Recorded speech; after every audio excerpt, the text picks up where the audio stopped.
Right the paddle more and hit the ball with impact. This method is better for looping topspin, and it ensures compress the sponge fully. If the paddle is angled too downward when looping topspin, it's easy to brush too thinly and net the ball.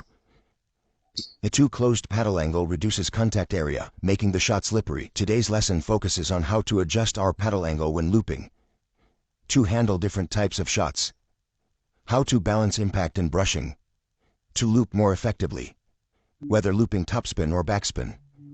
We need different backswings, paddle angles, and contact points.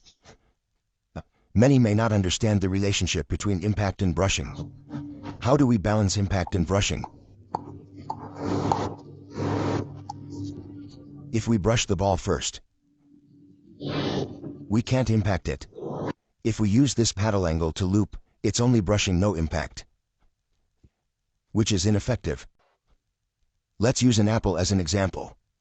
When the ball comes, if we use this paddle angle, we can only contact the top of the ball. A very thin brush lacks forward momentum. If we contact the middle of the ball, but the paddle is too downward, we can't hit properly. So we can only contact the top. With this paddle angle, we can only hit the top. Even hitting like this, it's pure brushing. Let's change the angle. From this side, we're still hitting the top. It's all pure brushing, just like this. So how do we add impact? Watch the apple.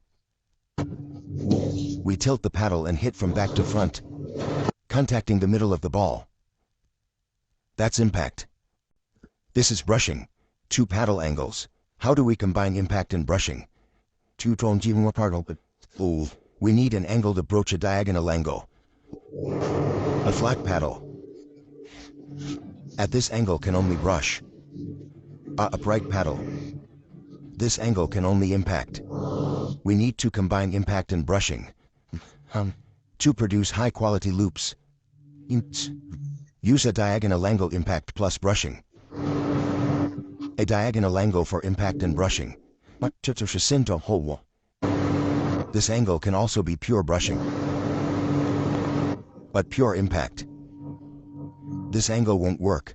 The ball lies away, so at this diagonal angle, we combine impact and brushing.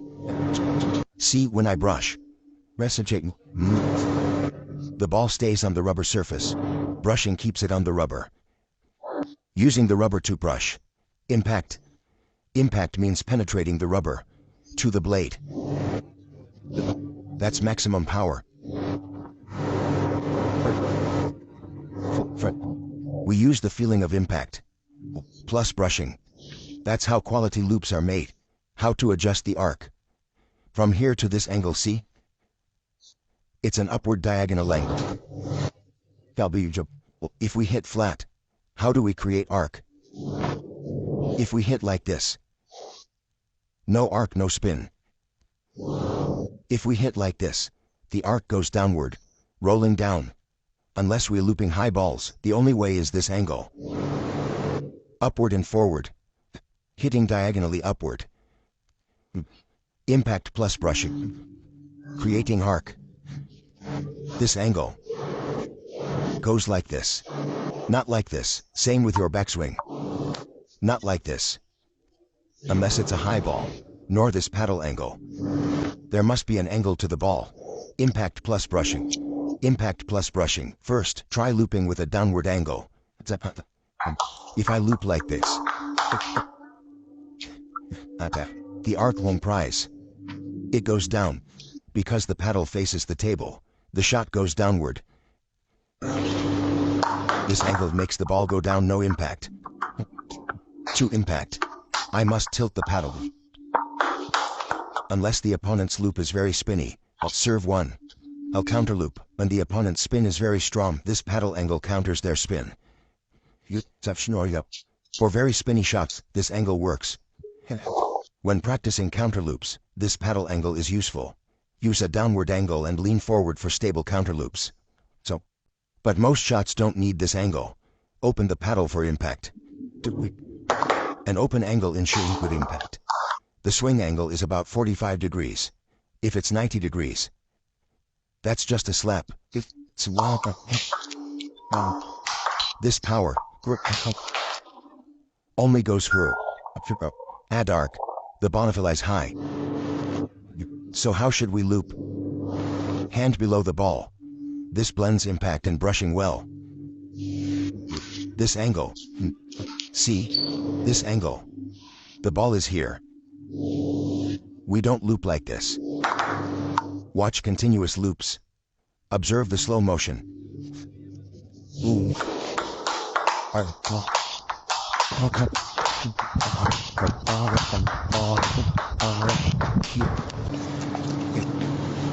Watch the paddle angle. Look at my paddle angle. Slow motion shows.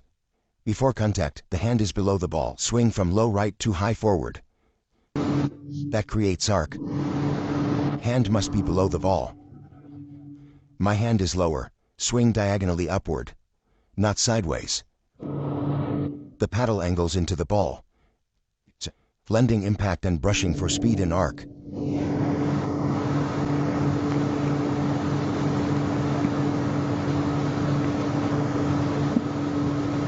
So the relationship between impact and brushing, how to balance it, comes down to paddle angle and contact point. Watch the slow motion carefully. Slow motion makes it clear. High-def slow motion reveals technical details.